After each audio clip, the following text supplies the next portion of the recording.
Hey, deserving listeners, 90 Day Fiancé, let's watch. My name is Dr. Kirk Honda. I'm a therapist and a professor. As I always say, don't use YouTube as a replacement for therapy. If you need a therapist, get one. You deserve it. Let's watch. About like our future. And I'm just hoping it's something we can work out. I want to feel like the queen, and it's my house, and I'm the only one. You know? Okay, so I haven't been showing all the clips, but the two of them are talking about finances and the future. They're talking about she wants him to help pay for or pay for her entire lease, or at least help out with her lease. And it's interesting, we're learning about numbers, actually. She has 3 jobs. Her lease is more expensive than she can afford given her 3 jobs. He has $650,000 in stocks, and it's for him, it's for his retirement.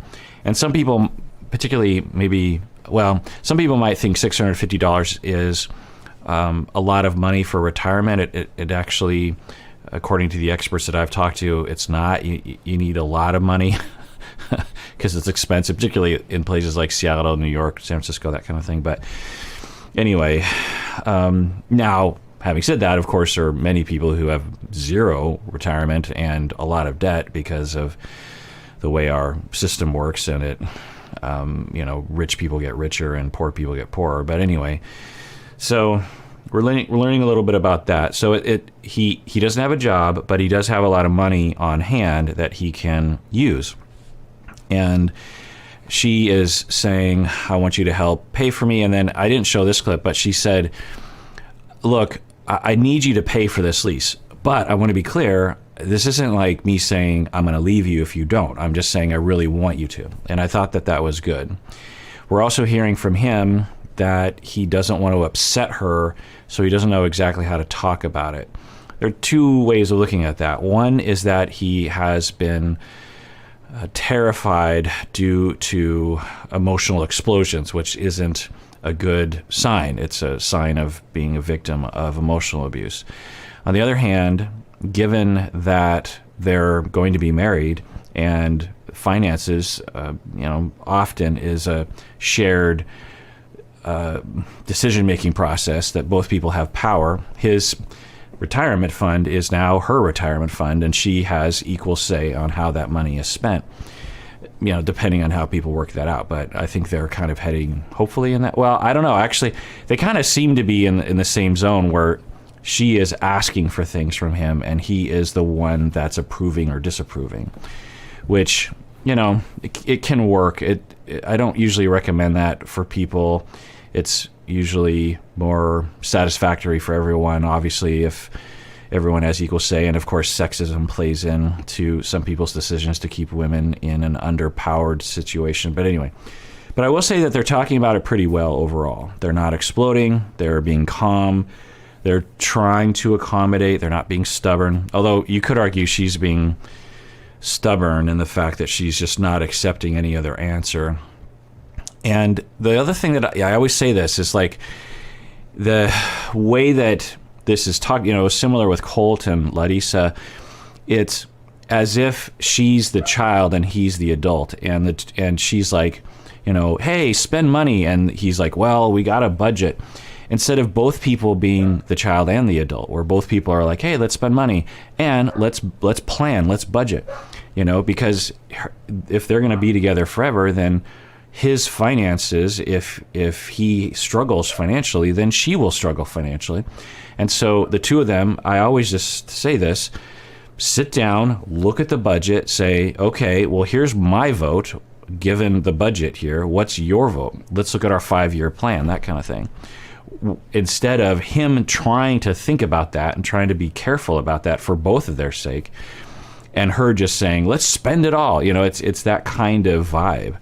So, but for emotionally, especially compared to the past, they're doing pretty well in terms of how they're communicating, they're emotionally regulating, she's caveating, like, I'm not saying I'm going to leave you, I'm just saying I just really want, it's all good stuff. What's that? All the issues that we have, it was because of your exes. Right. And now that we're at this point in which we can talk about it, I discovered something That really pissed me off. Uh-oh. So it sounds like she's discovered something else that is going to trigger. Now, we've seen her being triggered by things like Legoland, and which we would say, I don't know about that one.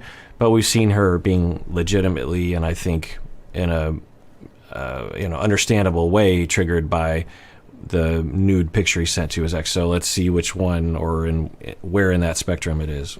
How long have you been divorced, babe? About eight years. Well, in social media, I just discovered that your ex-wife still has your last name. Okay. If this is what it is, and I hope it's not, then what? Now, she's not flipping her top, so maybe they'll just work it out. But if this is all that, and he doesn't have control over that, one. Two, it's not uncommon to do that. I mean, a lot of people do that. Plus, you're snooping around ex's social media, like maybe they don't even check that account anymore. It's just, anyway. So this is consistent with her hypervigilance around losing attachment and then really zeroing in. It's very common for preoccupied attached individuals. I don't know if she has that, but it's very common for people to do this. She's offering it up, giving him a chance to rise to the occasion. Let's see what happens. Gino, you marrying the bitch and let her keep your last name. That means, like, to a certain extent, it's like you're still your family. Well, okay, so using the B word is interesting. And two, he doesn't let her keep that. She keeps the name or not. He doesn't have any control over her name.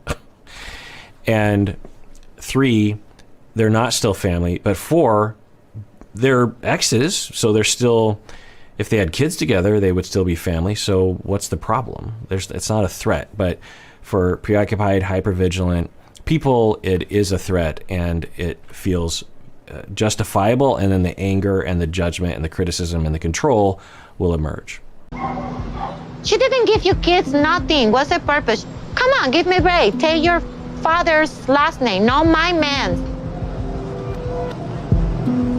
Now, I'm sure Gino won't say this, but what he could say is, by reading between the lines, is, she's yelling at him about something that he doesn't deserve to be yelled at all.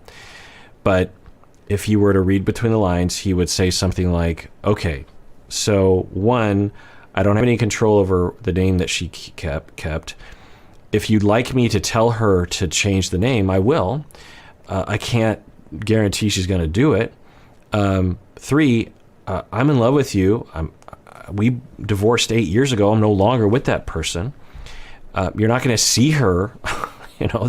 We never see each other. Occasionally we'll, talk like once a year just to check in, see how each other's doing, but nothing beyond that. So there's no threat there. I'm guessing that's what she's looking for, is just some sort of indication along those lines. From her side, she could communicate by saying, so I came across this thing and it triggered me, and it's not your fault, but I just want to be reassured again that you're not in connection with your ex-wife, because I get insecure about that. That would be okay. I don't sit and look at her last name every day or anything like that, or think about what is her last name.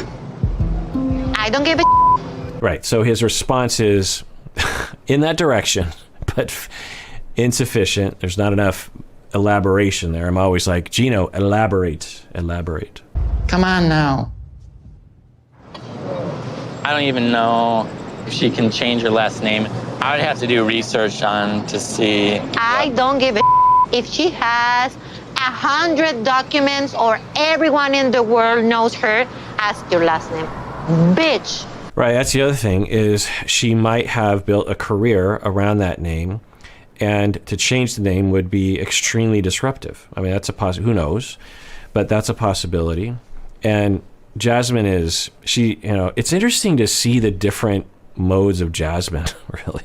So we've come full circle. We're back to the beginning where she's yelling at him about colors in his house and making sure that he brings video conference around while he goes around town to make sure that she can control everything. We're in that zone again. And we're also in the zone where she's bad-mouthing other women for things that, why? Like, it's a very entitled, hostile, abusive tone, controlling tone, which is disappointing, but of course, it's just not like she's been in therapy over the past couple of days, so why would things be different from it was earlier in the season? I want her to take it off, period. So you have to talk to her. And if she said no, it's going to be an issue. I mean, talk about grasping at straws.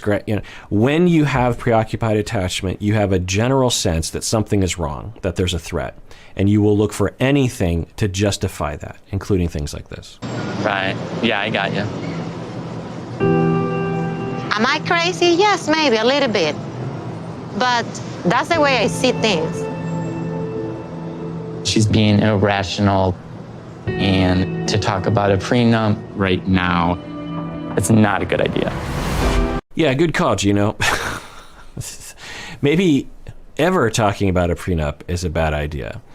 So I don't understand these individuals. Like, if you're insecure, now prenups aren't inherently wrong, but if you're insecure about things working out, how about you give it more time before you get married? I don't want to explode, so you're going to work on that, right? Yeah.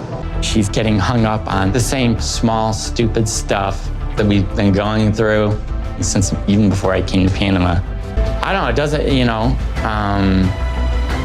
right now I'm not feeling very good at this moment, so. Yeah, it would make you question if this is the sort of life you want to have. Now, she wasn't super hostile.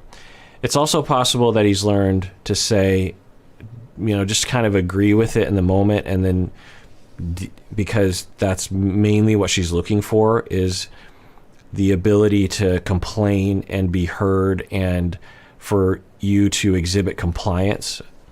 Certainly doesn't set up a good precedent, though, because that's what intimate partner aggressive individuals will do, is they will test the water, either consciously or unconsciously, to see if they have control, and then they just escalate from there. All right, well, if you haven't become a patron of the podcast yet, the YouTube channel, you can do so now by clicking the link below. By becoming a patron, you are literally being the wind beneath my wings. Not literally, figuratively, but you're literally being the fuel. No, that's a metaphor as well. You're figuratively being the fuel that drives this podcast bus down the road. You are literally paying my bills. Because if you weren't, I wouldn't be able to do this. That's true. So, let's be honest, if I'm going to be frank, that's the reality of it.